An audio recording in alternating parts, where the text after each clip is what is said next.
이때까지 저희 경험상 미성숙 혈관은 한 97.8% 정도는 많이 성공률이 높다. 사용을 못한 적이 없죠. 네네.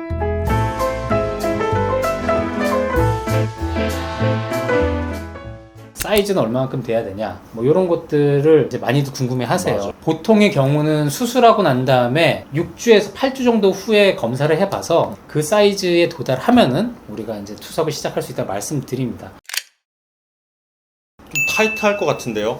6주 후에 6mm가 돼야 된다는 거잖아요. 이것도 아까 말씀드린 것처럼 정말 칼같이 딱 잘라고 6mm 안 되고 5.9mm다 그러면 뭐 투석 못합니다 라고 말하는 게 아니라, 뭐 어떤 분들은 당연히 한 5mm 정도 되는 분들도 있고 5몇 mm 정도 되는 분들도 있어요. 그리고 이 혈관 상태에 따라서 6주에서 8주를 본다고 했잖아요. 그러니까 8주까지도 기다려 보기도 합니다. 이건 어디까지나 좀 더 앞으로 시간을 조금만 더 투자를 하면은 더 커질 가능성이 있다는 전제 하에 그렇게 기다리는 것이고, 만약에 처음에 만들었을 때 2mm 아니면 뭐 2mm보다 조금 컸어요. 2.5mm 정도 됐을 때 그때 수술을 해가지고 6주나 8주까지 기다렸음에도 불구하고 4mm에서 5mm가 채 안 된다 라고 한다면은 사실상 앞으로 더 기다린다고 해서 커질 가능성이 다른 분들에 비해서는 조금 적겠죠. 그때는 이제 등장하는 이제 개념이 미성숙 혈관이라는 단어가 등장을 하게 됩니다. 그러니까 제대로 성숙하지 않은 혈관이죠. 그 원인은 참 여러 가지가 있어요. 일단 기본적으로 생각했을 때는 안 자란 이유가 뭐라고 생각하세요? 부풀려야 되는 거잖아요. 그쵸? 그러면 일단 풍선이라고 생각한다면 세게 안 불어서, 그리고 또 다른 이유? 알고 계시지만 모르는 척 지금 연기를 하고 있는 데 있어서 굉장히 어색한데, 첫 번째는 이제 들어오는 데가 혈압이 약하다거나 들어오는 입구 자체를 수술을 했는데 그 부분이 벌써 처음부터 새살이 자라 들어갔고 그 입구 부분이 좁으니까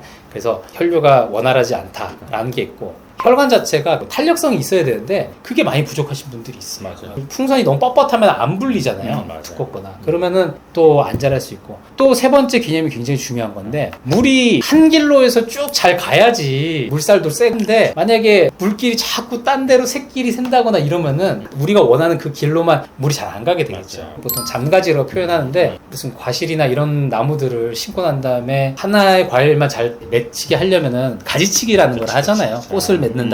솎아준다. 그렇죠. 투석혈관도 똑같은 개념이거든요. 수술하고 난 다음에 만약에 안 자란다라고 하면은 저희는 이제 그런 것들이 있는지 없는지를 확인을 먼저 하죠. 그 확인이 어려울 수도 있고 아니면 굉장히 간단할 수도 있어요. 간단한 거는 초음파를 보면 되니까, 초음파를 보면은 혈류가 나오고 들어오는 입구에서부터 시작을 해갖고 전체 경로를 다 보거든요. 우리가 볼 수 있는 경로까지 다 봐서 잔가지가 있는지, 들어오는 혈류가 약한 건 아닌지, 또 혈압도 한번 재보기도 하고. 사실 혈압 같은 경우는 저희가 수술하기 전에 이미 다 알고 있고 수술하는 중에도 계속 혈압을 모니터링을 하니까 그건 어느 정도 우리가 걸러지는데, 그렇지 않은 경우들이 대부분 아까 말씀드렸던 들어오는 입구, 잔가지, 그리고 넘어가서 이제 우리가 초음파로 볼 수 없는 영역들이 또 있어요. 심장으로 들어간 직전에 있는 혈관이라든지 그런 곳이 좁아져도 사실 또 안 자라는 경우가 많아요. 그래서 그런 경우는 또 뭐 조형 검사를 한다거나 이렇게 해서 결국에는 원인을 찾아낼 수 있는 곳을 찾아서 해결을 하면은, 이때까지 저희 경험상 미성숙 혈관은 한 97.8% 정도는 많이 성공률이 높다. 사용을 못한 적이 없죠. 네네. 어디서 만들었든지 간에 이게 잘 자라지 않는 경우들이 꼭 일정 비율로 나오더라고요. 이게 나올 수밖에 없습니다. 나오더라고요. 예. 그런 경우들에 있어서 미성숙을 해결해주는, 잘 자라게 유도를 하는 그쵸. 그런 조치들을 취하면은 또 대부분 또 다 사용을 하는 거 같아요. 왜냐면 어렵게 수술을 받으셨는데 이거를 쉽게 포기를 하기가 환자분도 굉장히 힘들어 하실 거고, 제가 수술했던 안 수술하지 않았던 다른 곳에서 수술하셨다고 하더라도 안타깝거든요.